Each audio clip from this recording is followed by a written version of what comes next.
Hello everyone, welcome और welcome back to our YouTube channel English honours hub.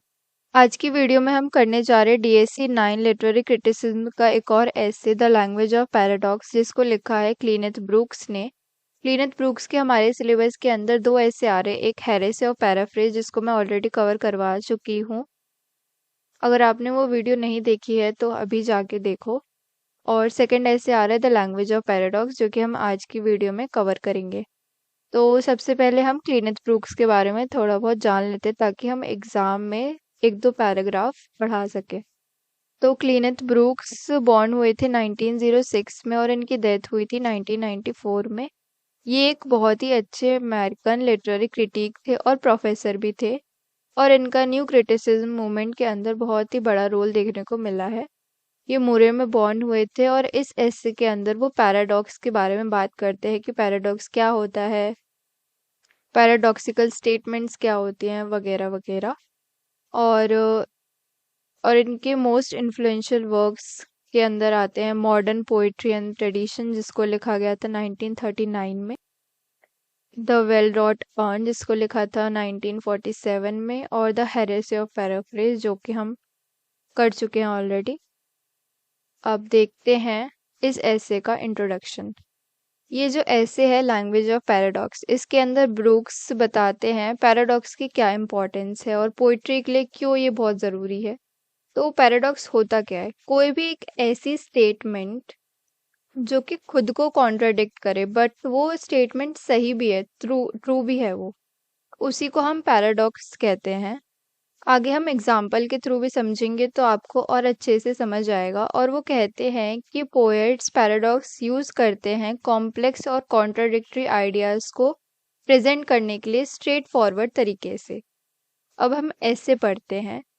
तो सबसे पहले वो पैराडॉक्स को डिफाइन करते हैं कि पैराडॉक्स एक स्टेटमेंट होती है जो कि अपने आप को ही कॉन्ट्राडिक्ट करती है, सेल्फ कॉन्ट्राडिक्टरी स्टेटमेंट होती है, बट इसके अंदर कुछ ट्रुथ भी होता है। जैसे कि एग्जाम्पल के लिए, एवरीथिंग आई से इज अ लाई, मतलब मैं जो भी कहती हूँ वो सब झूठ होता है। तो हो सकता है कि ये जो स्टेटमेंट है ये भी झूठ हो। तो अगर ये स्टेटमेंट झूठ है तो फिर जो मैं सब कहती हूँ वो सब सच है। तो ये एक ऐसा स्टेटमेंट है जिसे हम कभी भी सॉल्व नहीं कर सकते हैं। पैराडॉक्सिस उन चीज़ों को, उन कॉम्प्लेक्स आइडियाज़ और इमोशन को एक्सप्रेस करने के लिए इस्तेमाल किया जाता है, जो कि किसी और लैंग्वेज के थ्रू हम एक्सप्रेस नहीं कर सकते हैं। और ये हमारी हेल्प करता है कि हम वर्ल्ड को एक अलग वे में देखें। अब एक और एग्जाम्पल है, एल्बर्ट आइंस्टाइन ने कहा है, the more I learn the more I realise how much I don't know. मतलब जितना मैं पढ़ती हूँ उतना मुझे पता चलता है कि मुझे कुछ नहीं पता है। तो ये भी एक पैराडॉक्सिकल स्टेटमेंट है। पैराडॉक्सेस चैलेंजिंग तो होते हैं, बट ये हमारी हेल्प करते हैं कि हम वर्ल्ड को एक बहुत मोर डीपली और सोचे उसके बारे में, और चीज़ों को एक नए नज़रिए से देखें। अब आगे जो है ऑथर, वो पोइट्री और साइंस के बीच में डिस्टिंग्विश करते हैं। वो बोलते हैं कि पोइट्री और साइंस दोनों की लैंग्वेज जो होती है वो डिफरेंट डिफरेंट होती है। साइंटिस्ट जो होते हैं बहुत ही प्रिसाइज लैंग्वेज यूज करते हैं, एकदम स्ट्रेट फॉरवर्ड, जिसके अंदर कोई भी पैराडॉक्सिकल स्टेटमेंट देखने को नहीं मिलती है। वहीं दूसरी तरफ जो पोएट्स होते हैं वो काफी एक्सप्रेसिव लैंग्वेज यूज करते हैं, जो कि पैराडॉक्सिस से भरे होते हैं बिल्कुल। अगर हम किसी पोइट्री को भी सिंपल सादे शब्दों में लिख दें तो पोइट्री का मतलब ही क्या है। तो इसी वजह से पोएट्स पैराडॉक्सिकल स्टेटमेंट्स यूज करते हैं, पैराडॉक्सेस यूज करते हैं पोइट्री को और अच्छा बनाने के लिए। पैराडॉक्सेस हेल्प करती है पोएट्स की कि वो वर्ल्ड को एक नए नज़रिए से देखे और अपना जो नज़रिया है वो रीडर्स को भी दिखाए। अब आगे वो कहते हैं कि जो टाइटल है चैप्टर का, द लैंग्वेज ऑफ पैराडॉक्स, ये खुद ब खुद एक पैराडॉक्स है, क्योंकि इसमें ऑथर बताना चाहते हैं कि क्या इम्पोर्टेंस है पैराडॉक्स की पोइट्री के अंदर। अब आगे वो कहते हैं कि विलियम वर्ड्सवर्थ की जो पोइट्री होती है वो एक अच्छा एग्जाम्पल है दिखाने के लिए कि कैसे पैराडॉक्स यूज किया जाता है पोइट्री के अंदर बिना उसे कॉम्प्लिकेट करे। वर्ड्सवर्थ की ज़्यादातर पोएम्स सिंपल और डायरेक्ट होती है, बट इसके अंदर हिडन पैराडॉक्सेस छुपे होते हैं, जैसे कि एग्जाम्पल के लिए एक पोम पढ़ी थी हमने विलियम वर्ड्सवर्थ की, lines composed a few miles above Tintern एबे। ये भी मैंने ऑलरेडी कवर करवा चुकी है, आपने नहीं देखा तो अभी जाके देखो। इस पोम के अंदर स्पीकर जो है वो डिस्क्राइब करता है कि कैसे उसका जो रिलेशनशिप है नेचर के साथ वो चेंज हुआ ओवर टाइम। वो कहते हैं जब वो बचपन में यहाँ पे आया था, एक जगह पे गया था वो टिंटन एबे, कि जब एज अ चाइल्ड वो गया था तो इसके लिए वो जगह कितनी अलग थी। एज अ चाइल्ड वो नेचर को एक अलग नजरिए से देख रहे थे, बट जब वो एडल्ट हो गए थे उसके बाद जब वो गए 5 साल बाद वहां पे, तो स्पीकर जो है अब नेचर को बहुत डीपर लेवल पे देख रहे हैं और अप्रिशिएट भी कर रहे हैं। जो पैराडॉक्स हमें इस पोम में देखने को मिला वो ये था कि जो स्पीकर का एप्रिसिएशन है नेचर को लेके वो बढ़ा है ओवर टाइम। इवन दो जब वो एडल्ट, एज एन एडल्ट जब वो गए थे तो उन्होंने नेचर के साथ बहुत कम टाइम स्पेंड किया था, लेकिन जितना भी किया था उन्होंने बहुत अच्छे से नेचर को डीपर लेवल पे फील किया था। ये पैराडॉक्स यही सजेस्ट करता है कि जो हमारी एप्रिसिएशन है नेचर को लेके वो इससे नहीं आती इस बात से कि कितना समय हम बिता रहे हैं नेचर के अराउंड, बट इस चीज से आ रही है कि कितना हम एक्सपीरियंस कर रहे हैं नेचर के अंदर। अब वर्ड्सवर्थ की एक और सोनेट थी कंपोज्ड अपॉन वेस्टमिनिस्टर ब्रिज। ये हमने सेम वन में पढ़ी थी। ये भी एक बहुत ही सक्सेसफुल पोम मानी जाती है विलियम वर्ड्सवर्थ की। इसके अंदर स्पीकर जो है वो लंदन की सिटी लाइफ को बता रहे हैं कि सुबह के समय कितनी अच्छी ब्यूटीफुल लग रही है सिटी, बिना कोई स्मोक नहीं है, कुछ भी नहीं है, बहुत सुंदर नजर आ रही है। और स्पीकर बहुत ओवरवेल्म थे सिटी की ब्यूटी को देख के और मॉर्निंग की स्टिलनेस को देख के। पोएम की सक्सेस इसीलिए हुई क्योंकि इसकी सिंप्लिसिटी की वजह से। इसको काफी प्लेन लैंग्वेज में लिखा गया था और कोई भी कॉम्प्लिकेटेड इमेजरी इसमें इस्तेमाल नहीं की गई थी, जिसकी वजह से जो रीडर थे वो स्पीकर के इमोशनल रिस्पॉन्स पे ज़्यादा फोकस कर पा रहे थे। पोएट बहुत सरप्राइज था ये देख के कि लंदन की सिटी भी इतनी ब्यूटीफुल हो सकती है क्या मॉर्निंग लाइट में। और वो ये भी कहते हैं कि वो काफ़ी सरप्राइज्ड है ये देख के कि इतनी डर्टी और क्राउडेड सिटी भी इतनी ब्यूटीफुल हो सकती है। स्पीकर ने कभी भी एक्सपेक्ट नहीं किया था कि ये जो सनराइज कर रहा है सिटी के ऊपर ये भी इतना ब्यूटीफुल लग सकता है। तो इस ये पोएट यही सजेस्ट कर रहे हैं कि इवन मोस्ट अनएक्सपेक्टेड चीजें भी ब्यूटीफुल हो सकती हैं। अब आगे ब्रुक्स कहते हैं कि वर्ड्सवर्थ की एक और पोएम है, it is the beautiness of the evening काम एंड फ्री। इसके अंदर भी पैराडॉक्सिकल स्टेटमेंट्स बहुत ज़्यादा है। तो अगर आप इस पोम को पढ़ेंगे तो आपको लगेगा कि इसमें से तो काफ़ी डायरेक्ट मैसेज आ रहा है, लेकिन इसके अंदर एक से ज़्यादा मीनिंग है। इस पोम के अंदर जो स्पीकर है वो अपने आप को कंपेयर करता है एक इनोसेंट गर्ल के साथ। तो शाम का समय होता है और सारे लोग जो है पूजा करते हैं, वर्शिप करते हैं, बहुत ही एक अच्छा माहौल हो रहा होता है। और जो स्पीकर है वो भी फुल ऑफ वर्शिप से भरे हुए हैं, ऐसा उन्हें लगता है। और जो इनोसेंट गर्ल है वो दूसरी तरफ अपने में ही मस्त है। तो स्पीकर को ये चीज लगती है कि स्पीकर के अंदर बहुत ज्यादा वर्शिप से वो भरा हुआ है, लेकिन जो उसकी फीमेल कंपेनियन है या फिर वो जो इनोसेंट गर्ल है उसके अंदर ऐसा कुछ भी नहीं है, वर्शिप वाली फीलिंग नहीं है। लेकिन पूरा पोम पढ़ने के बाद और एनालाइज करने के बाद उसे ये पता चलता है कि जो लड़की होती है इनोसेंट गर्ल वो ज्यादा वर्शिप करती है और ज्यादा रिलीजियस होती है देन द स्पीकर। जो लड़की होती है वो अनकॉन्शियसली वर्शिप करती रहती है। वहीं दूसरी तरफ जो हमारे स्पीकर है वो तो सिर्फ एक टाइम पे शाम के समय वर्शिप करते हैं, लेकिन वो जो गर्ल है वो पूरे टाइम वर्शिप करती रहती है। जो लड़की की इनोसेंस है वही उसकी अनकॉन्शियस सिंपैथी है या फिर अनकॉन्शियस वर्शिप है। अब आगे वो कहते हैं कि रोमांटिक पोएट्स पैराडॉक्सेस यूज करते हैं ताकि वर्ल्ड को और न्यू और वंडरफुल बना सके। और वो चाहते हैं कि रीडर्स वर्ल्ड को एक नए नज़रिए से देखे, नई लाइट में देखे और अप्रिशिएट करे उसकी मिस्ट्री को।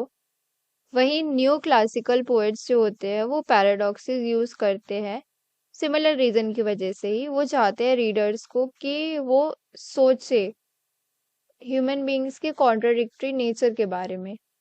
दोनों ही रोमांटिक और न्यू क्लासिकल पोएट्स पैराडॉक्सेस इस्तेमाल करते हैं रीडर्स को सोचने पे मजबूर करने के लिए वर्ल्ड को एक नए नजरिए से। अब आगे जो ऑथर है वो पोप के बारे में बताते हैं कि पोप का जो पैराडॉक्सेस है एन ऐसे ऑन अ मैन में, इसके अंदर उन्होंने आयरनी पे फोकस किया है। उन्होंने कहा है कि हम इंटेलिजेंट तो है बट हम मिस्टेक्स भी करते हैं। तो पोप के जो पैराडॉक्सेस होते हैं काफी सिमिलर होते हैं वर्ड्सवर्थ के पैराडॉक्सेस के साथ, क्योंकि ये दोनों ही चैलेंज करते हैं रीडर्स को कि वर्ल्ड को एक नए वे में सोचें। बस फर्क इतना ही है कि पोप के पैराडॉक्सेस काफी आयरॉनिक होते हैं, वहीं दूसरी तरफ वर्ड्सवर्थ के पैराडॉक्सेस काफी एक्स्ट्राऑर्डिनरी होते हैं। अब आगे वो कहते हैं कि पोएट्स इस्तेमाल करते हैं वर्ड्स को नए और अनएक्सपेक्टेड वेज में ताकि मीनिंग क्रिएट हो। वहीं दूसरी तरफ जो साइंस है वो काफी स्ट्रेट फॉरवर्ड बात करते हैं। साइंटिस्ट जो है वो वर्ड्स को काफी क्लियरली प्रेजेंट करते हैं ताकि किसी को भी कोई कंफ्यूजन ना हो। वहीं पोएट्स लैंग्वेज को डिस्ट्रप्टिव तरीके से यूज करते हैं और अनएक्सपेक्टेड तरीके से यूज करते हैं नया मीनिंग क्रिएट करने के लिए। ये रीडर्स के लिए चैलेंजिंग भी हो सकता है लेकिन रिवॉर्डिंग भी होता है, और ये हमें हेल्प करता है कि वर्ल्ड को नए नज़रिए से देखें और अप्रिशिएट करें ब्यूटी और कॉम्प्लेक्सिटी लैंग्वेज की। और पोएट फिर आगे कंपेयर करते हैं इमोशन को किसी ऐसी चीज़ के साथ जिसको हम आसानी से समझ सकते हैं। फॉर एग्जाम्पल एक पोएट कंपेयर करता है सैडनेस को डार्क क्लाउड के साथ, एंगर को फायर के साथ। जैसे अगर उसे सैडनेस दिखानी हो तो वो डार्क क्लाउड यूज कर सकता है, अगर उसे एंगर गुस्सा दिखाना हो तो fire as a symbol use कर सकता है। फिर वो एक और एग्जाम्पल देते हैं पैराडॉक्स का। एग्जाम्पल है love is a poison but it is the sweetest. Love poison भी है बट स्वीट भी है। तो इसके अंदर उन्होंने दो कॉन्ट्राडिक्टरी स्टेटमेंट्स यूज करी बट कहीं ना कहीं ये दोनों चीजें सही है। अब आगे जो है वो जॉन डन की पोम कैनोनाइजेशन का एग्जाम्पल देते हैं। कैनोनाइजेशन की भी वीडियो हमारे चैनल पे अपलोडेड है, आप जाके देख सकते हैं। तो कैनोनाइजेशन का मतलब होता है कैथोलिक कल्चर में जब किसी की डेथ होती है तो उसे एज सेंट डिक्लेयर कर दिया जाता है। सेंट का रिलेशन प्योरिटी से हो सकता है, रिलीजियस से हो सकता है। और ये जो पोम है ये लव पोम है, और लव इंडिकेट करता है पैशन को, सेक्सुअलिटी को। तो इस पोम में भी हमें एक पैराडॉक्सिकल सिचुएशन देखने को मिलती है। इस पोम के अंदर जो स्पीकर है उन्होंने अपने फिजिकल लव को सेंटली लव के साथ कंपेयर किया है। ये जो स्पीकर है और इसकी जो लवर है इन दोनों ने वर्ल्ड को रिजेक्ट कर दिया है, और ये एक दूसरे में ही खो गए हैं और एक दूसरे में ही ये अपनी दुनिया देखते हैं। तो ऐसे ही लोग अप्रोप्रिएट है कैनोनाइजेशन के लिए। मॉडर्न पीपल को डिफ़िकल्टी आ सकती है डन की पोम समझने में, क्योंकि इसके अंदर बहुत सारे पैराडॉक्सेस हो सकते हैं जितना हम सोच भी नहीं सकते। हम बस चीज़ों को ब्लैक और वाइट या यस और नो के नज़रिए से देखते हैं। बट डन कहते हैं कि लाइफ इतनी सिंपल है नहीं जितनी नज़र आती है। लाइफ लव तो काफ़ी कॉम्प्लेक्स है और कॉन्ट्राडिक्टरी है, इसी वजह से इसकी जो लैंग्वेज है वो भी। ऑथर कहते हैं कि क्रिएटिव इमेजिनेशन एक पावरफुल टूल है जो हमारी मदद करेगा वर्ल्ड को एक नए और अनएक्सपेक्टेड वे में देखने के लिए, और ये हमारी हेल्प करेगा कि हम चीज़ों के बीच में कनेक्शंस ढूंढ सके, जो कि अनरिलेटेड चीज़ें भी हैं उनके बीच में भी हम कनेक्शंस ढूंढ सके। और ये हमारी हेल्प करेगा कि हम कॉम्प्लेक्स और कॉन्ट्राडिक्टरी नेचर ऑफ रियलिटी को अच्छी तरीके से समझ सके।